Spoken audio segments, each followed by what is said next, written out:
The greatest burden a child must bear is the unlived life of the parent. Carl Jung said that. And once you truly understand what it means, you will never look at your emotional patterns the same way again. There is something quietly powerful happening beneath the surface of your everyday life. Something that shapes how you love, how you set boundaries, how you feel about yourself when nobody else is watching. It is called the mother complex, and most people carry it without ever realizing it belongs to someone else entirely. Have you ever felt guilty for no clear reason? Have you ever found yourself shrinking your own happiness to protect someone else's feelings? Have you ever looked at your relationships and wondered why the same painful dynamics keep repeating themselves, no matter how hard you try to change? These are not random emotional glitches. These are patterns, deeply rooted psychological patterns that often trace back to something your mother never got to live for herself. That is exactly what we are going to explore together in this video.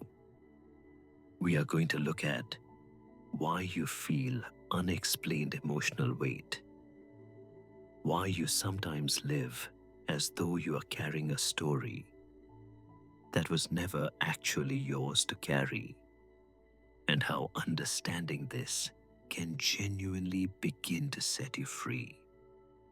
Before we go any further, I want to be very clear about something important.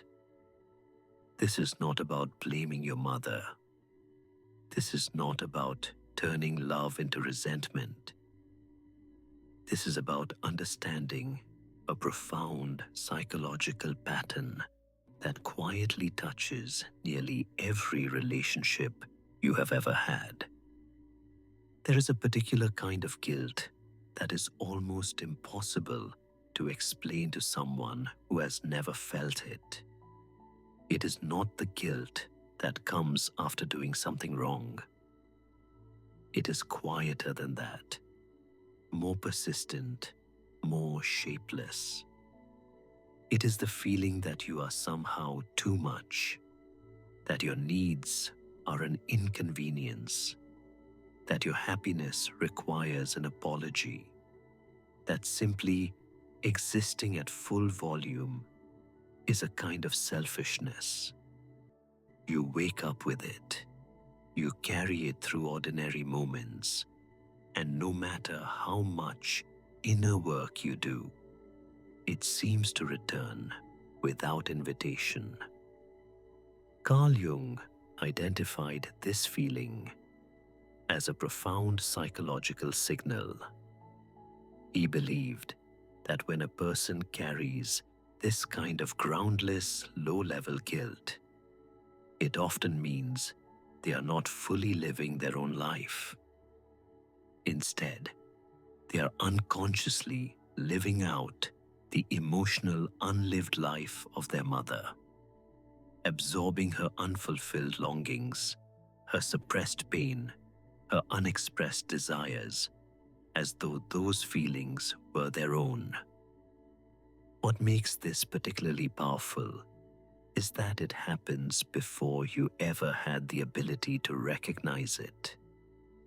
In early childhood, long before you had language for emotions or the psychological capacity to separate your inner world from your mother's, you were already absorbing her emotional atmosphere.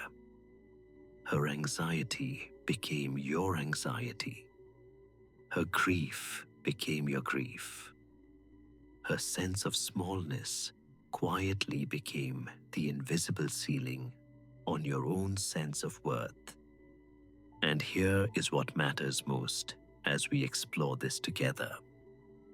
Understanding this pattern is never about blaming your mother.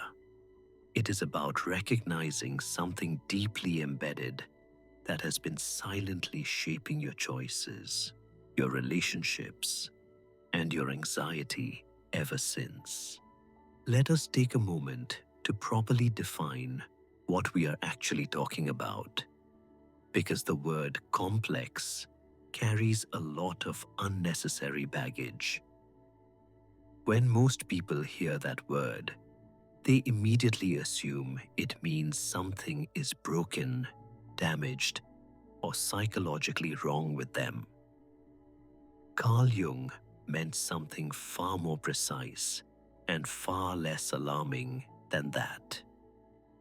Jung defined a complex as a cluster of emotions, memories, images, and associations that gather around a central archetype.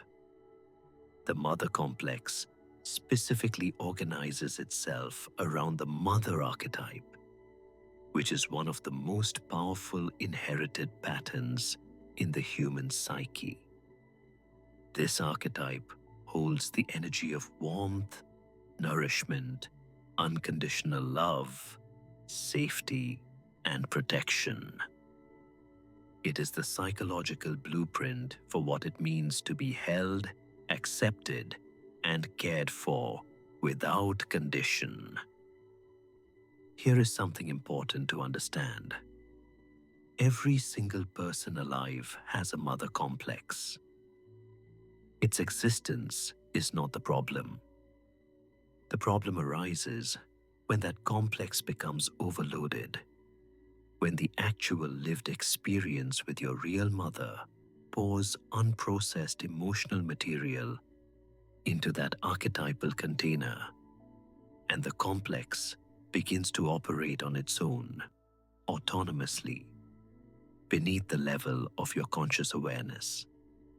When this happens, the mother complex stops being a background psychological structure and starts behaving like a ghost. Not the kind that haunts houses, but the kind that haunts decisions. It speaks up the moment you try to set a boundary. It whispers doubt the moment genuine joy arrives. It tightens something deep in your chest when someone offers you love without conditions, because some part of you simply does not know how to trust that it is real. Consider a man in his mid-30s. From the outside, his life looks like success.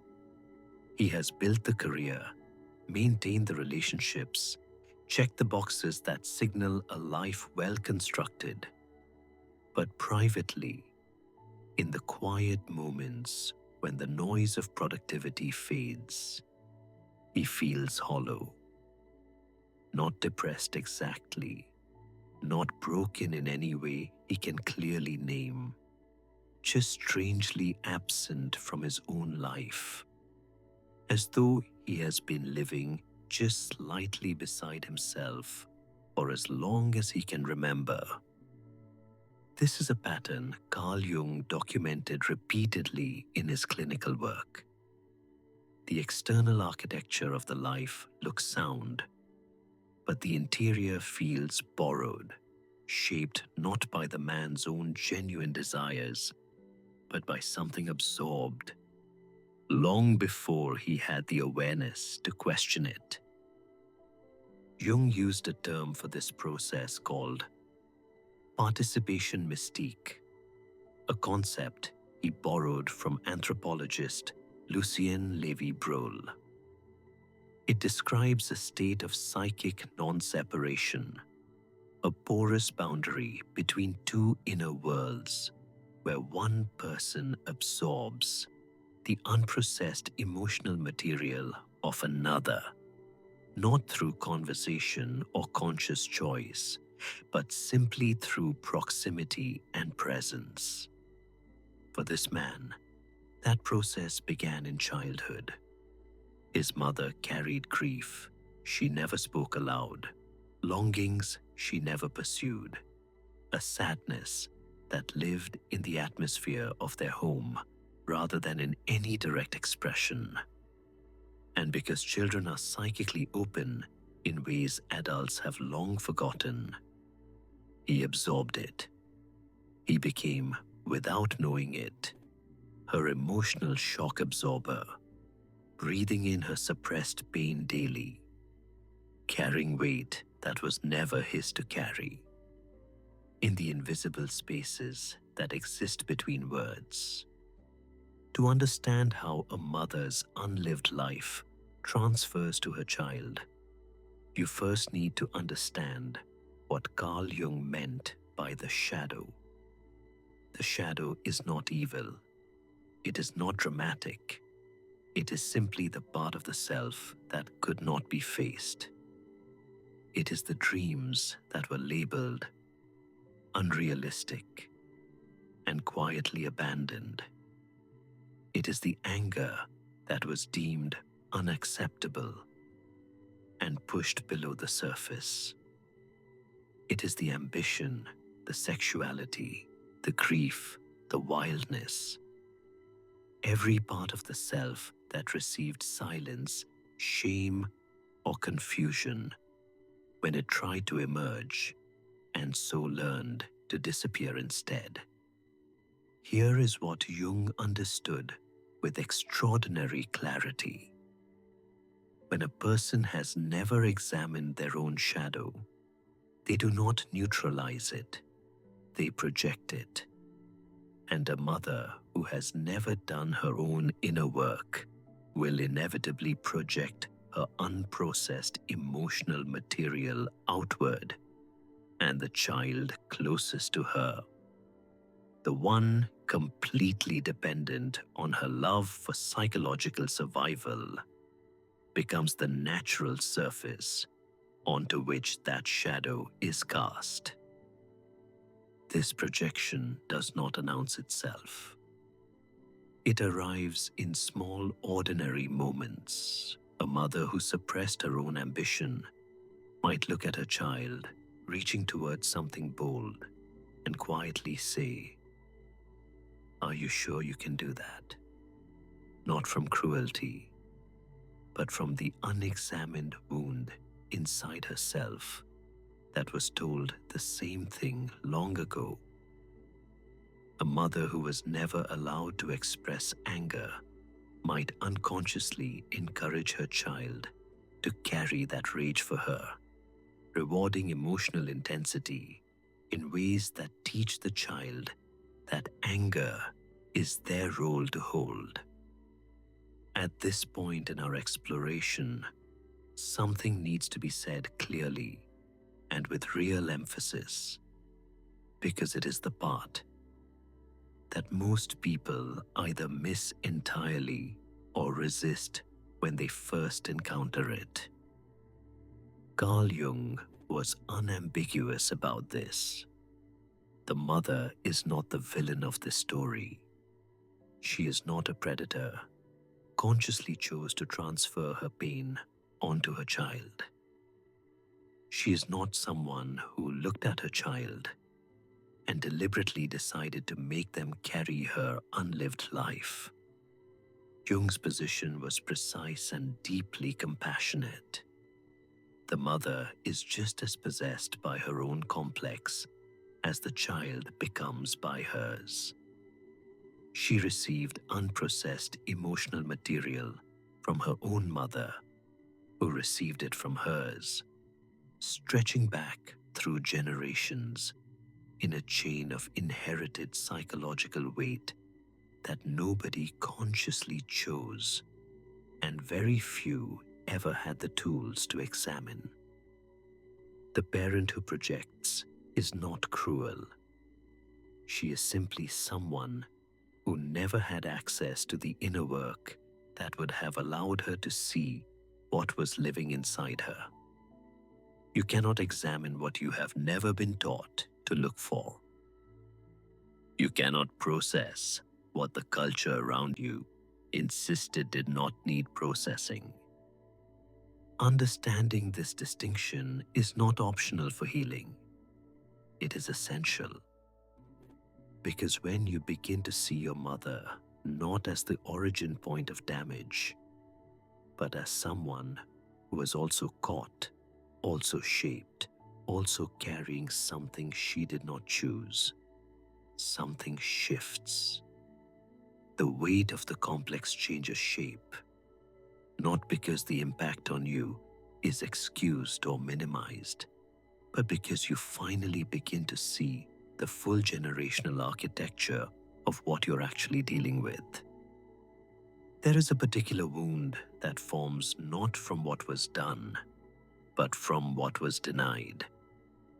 Imagine a child who feels something real, who senses the quiet unhappiness living inside their mother, and who tries, in the honest and unguarded way that children do, to name what they feel.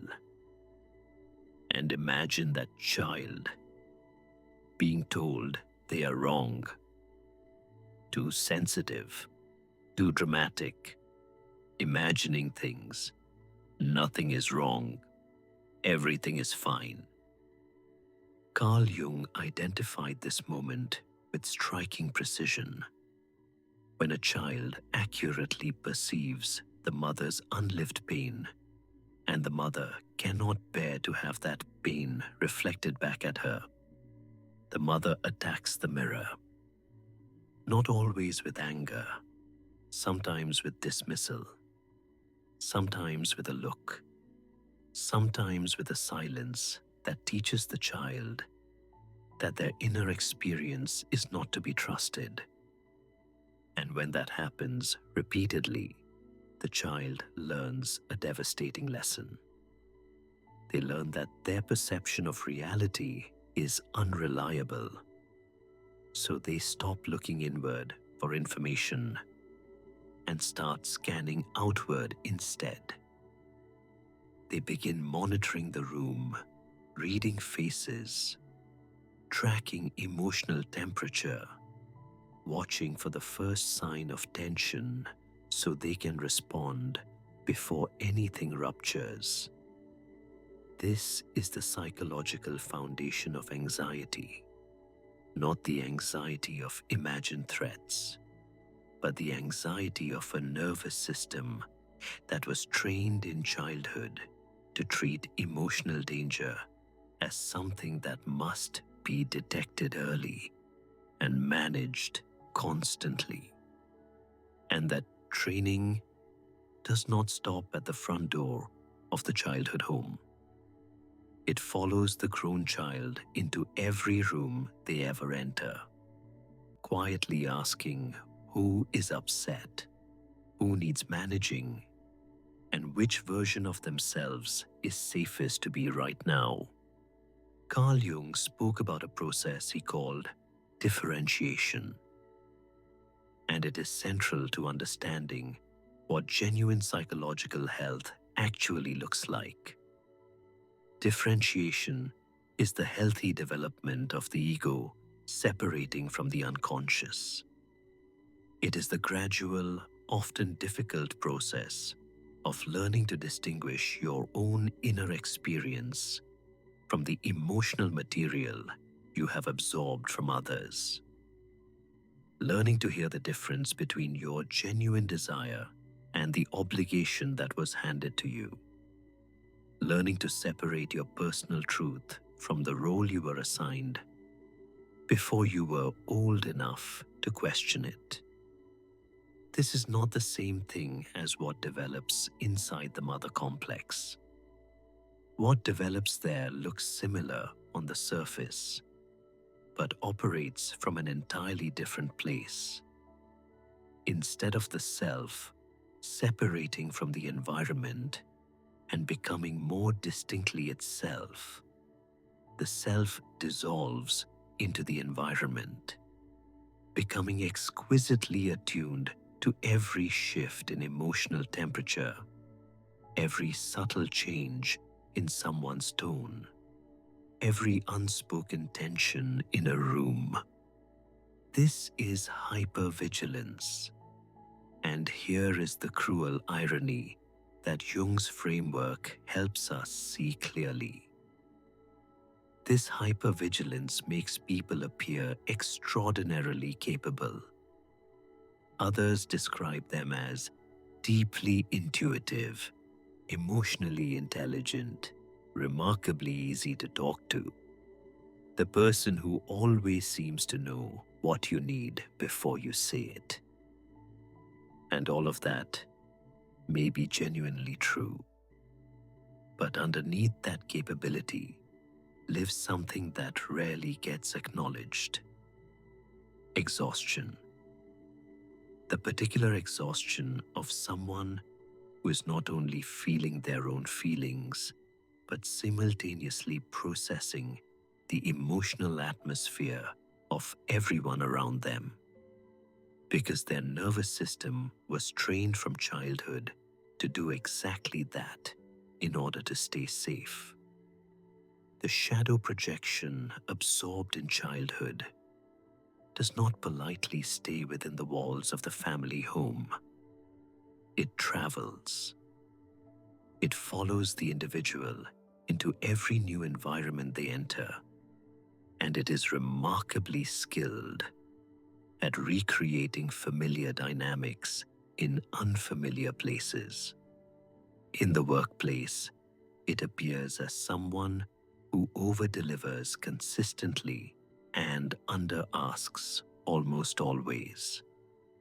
Someone who works harder than the situation requires, who apologizes more than is warranted, who feels a disproportionate anxiety when they sense a colleague or superior might be disappointed in them. In romantic relationships, it appears as a gravitational pull toward partners whose emotional needs mirror the original dynamic. People who need managing, rescuing, or careful handling, because that is the emotional landscape the nervous system recognizes as home.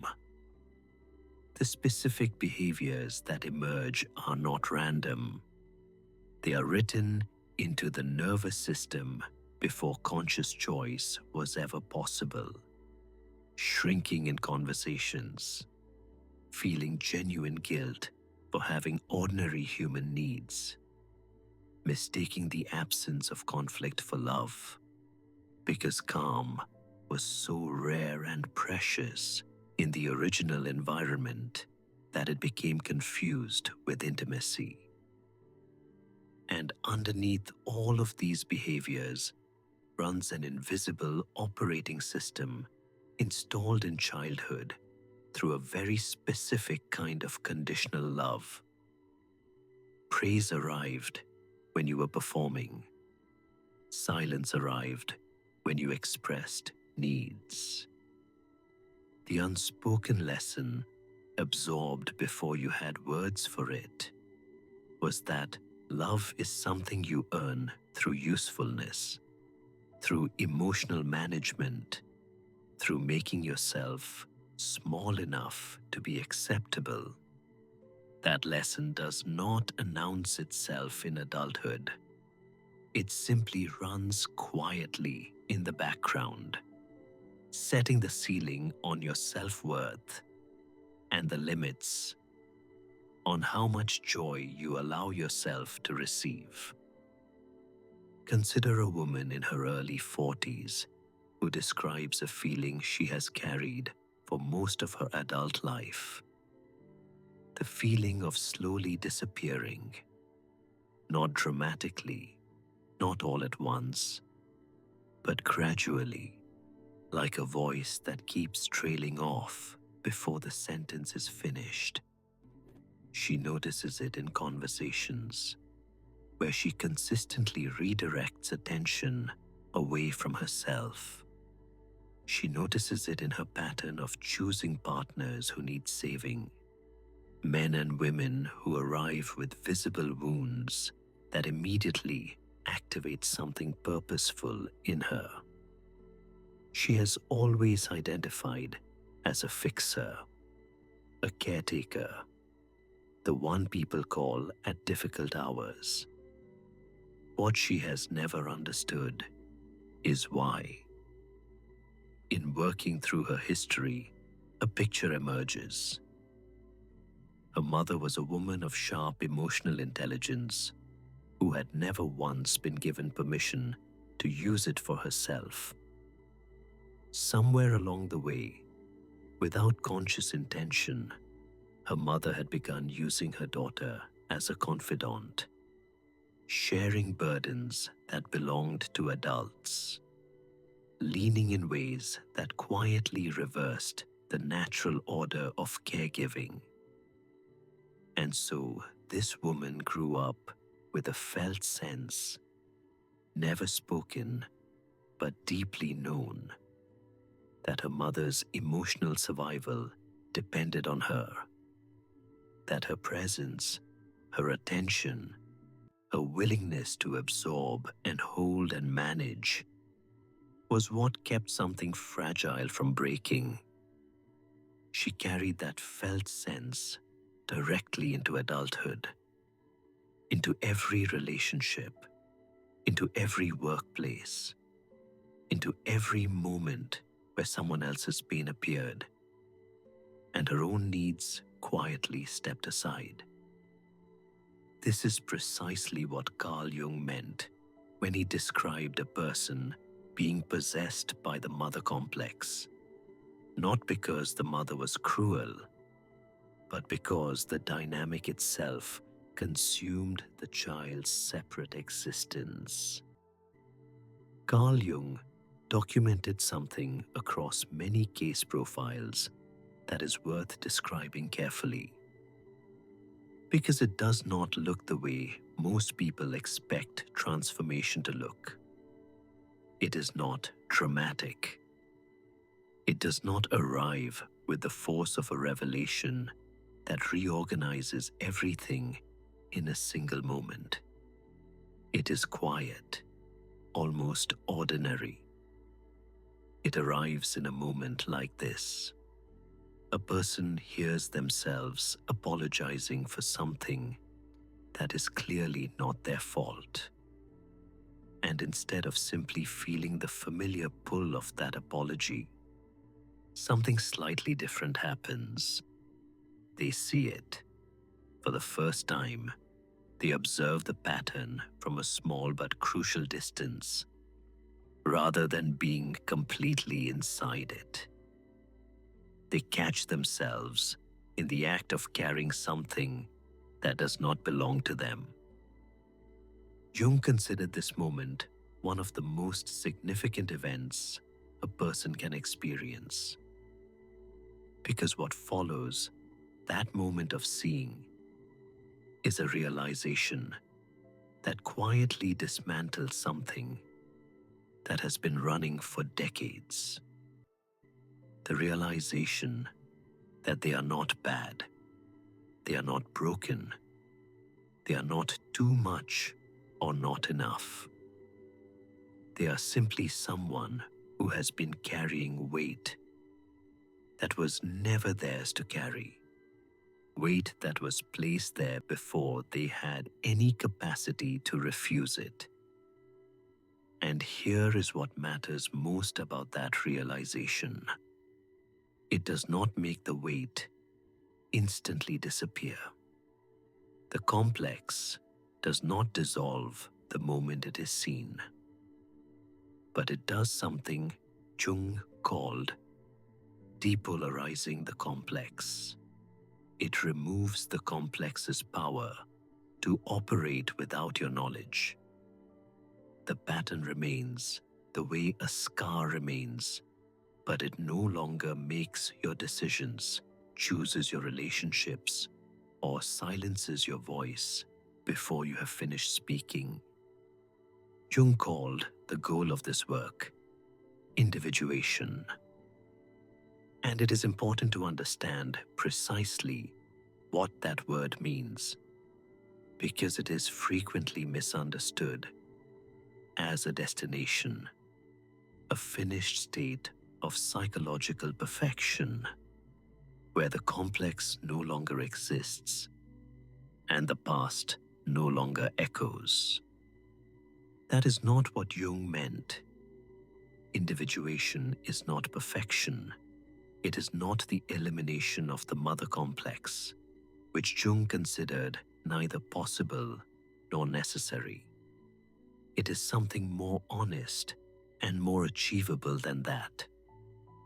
It is the shift from being run by the complex to containing it consciously.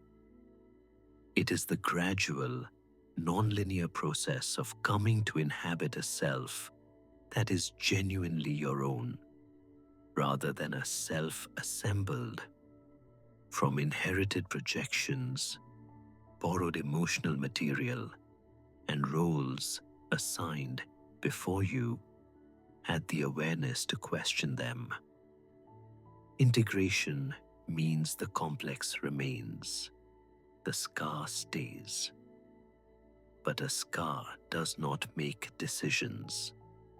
A scar does not choose your relationships or silence your voice before you have finished speaking. A depolarized complex loses its autonomy. It becomes something you can observe rather than something that operates you. And here is something that surprises many people when they first encounter Jung's framework. This process does not require confronting your mother directly. It does not require a difficult conversation, a letter, or any external action at all. Shadow integration is an entirely internal process.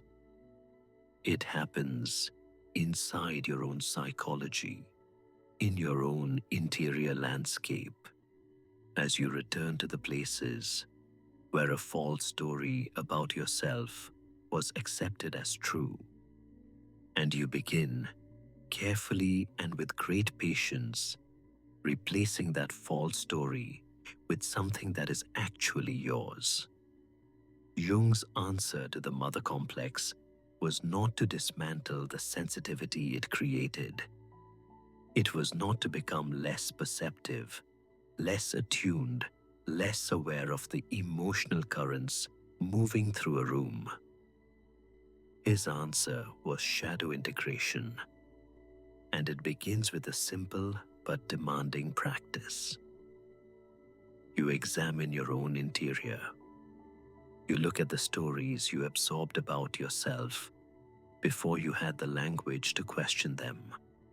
You find the places where someone else's truth was written over your own, and you begin the slow, patient work of replacing the borrowed narrative with something that is actually true about you.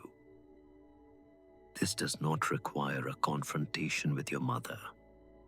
It does not require her participation, her acknowledgement, or even her awareness that anything is happening. It is entirely internal. It happens in the privacy of your own psychological work. And here is where something genuinely remarkable becomes possible. The sensitivity that was forged under the pressure of the mother complex, the perceptual ability that was developed as a survival mechanism, does not have to remain a wound.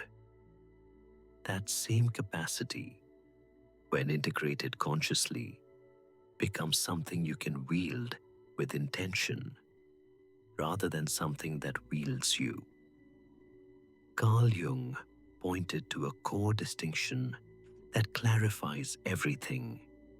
The person who is run by their complex uses their perception to manage other people's emotional states, to keep the peace, to prevent rupture, to make themselves acceptable. The person who has integrated their complex uses that same perception to navigate human dynamics with genuine intelligence, to understand people more deeply, to move through the world with awareness rather than anxiety, the purpose shifts from survival to strength. So what does this actually look like in practice?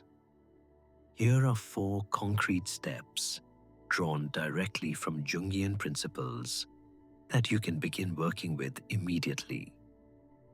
The first step is to notice without judgment. Begin paying attention to the specific moments when the old program activates. The inexplicable guilt that arrives without cause. The self-shrinking in conversations. The over-explaining. The over-apologizing. The sudden feeling that you are responsible for managing someone else's emotional state. When you catch these moments, do not criticize yourself for them. Simply name what is happening. This is the pattern, not my identity. The pattern. That small act of naming creates the distance that makes everything else possible. The second step is to question the inherited stories. When you hear the internal voice that says your needs are a burden or that love must be earned through performance, ask yourself a simple question. Whose conclusion is this?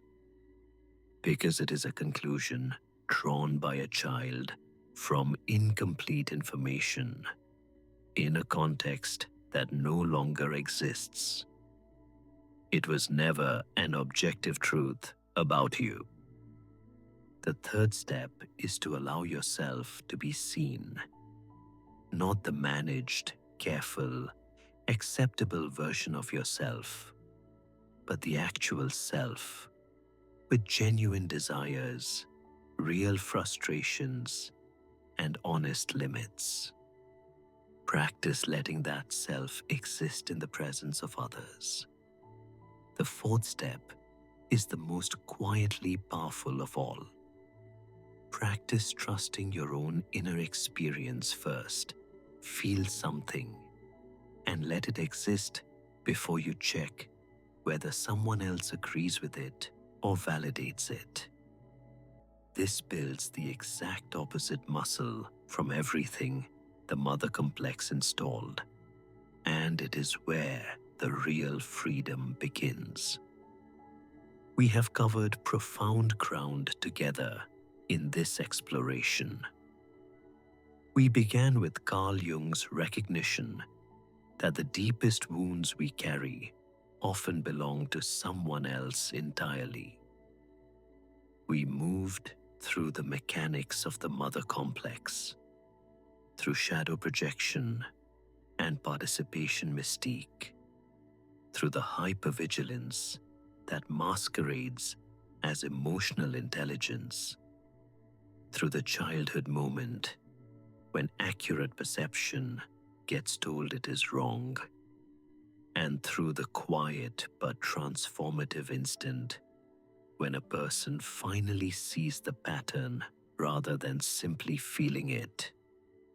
And we arrived at individuation, at shadow integration, at the genuine possibility of coming home to a self that is actually yours. Here is what I want you to carry forward from everything we have explored. You are not your mother's unlived life. You are not her unresolved grief or her suppressed ambition. You are not the mirror she needed or the emotional shock absorber her household required. You are a separate, whole, distinct person with your own voice, your own needs, your own desires, and an absolute right to take up space in this world without apology. That is not a small thing to recognize. It is everything. If something in this video moved something in you, I want to invite you to write in the comments below, "I am living my own life." Let that be the first small act of making it real. If you want to go deeper into this work, my ebook, The Alchemist's Path, is available at thesurrealmind.com, and it offers Jungian-based perception training and boundary work you can begin immediately. If this content speaks to you, please like this video, share it with someone who needs it, and subscribe for more explorations of Carl Jung's psychology and the path toward genuine inner freedom.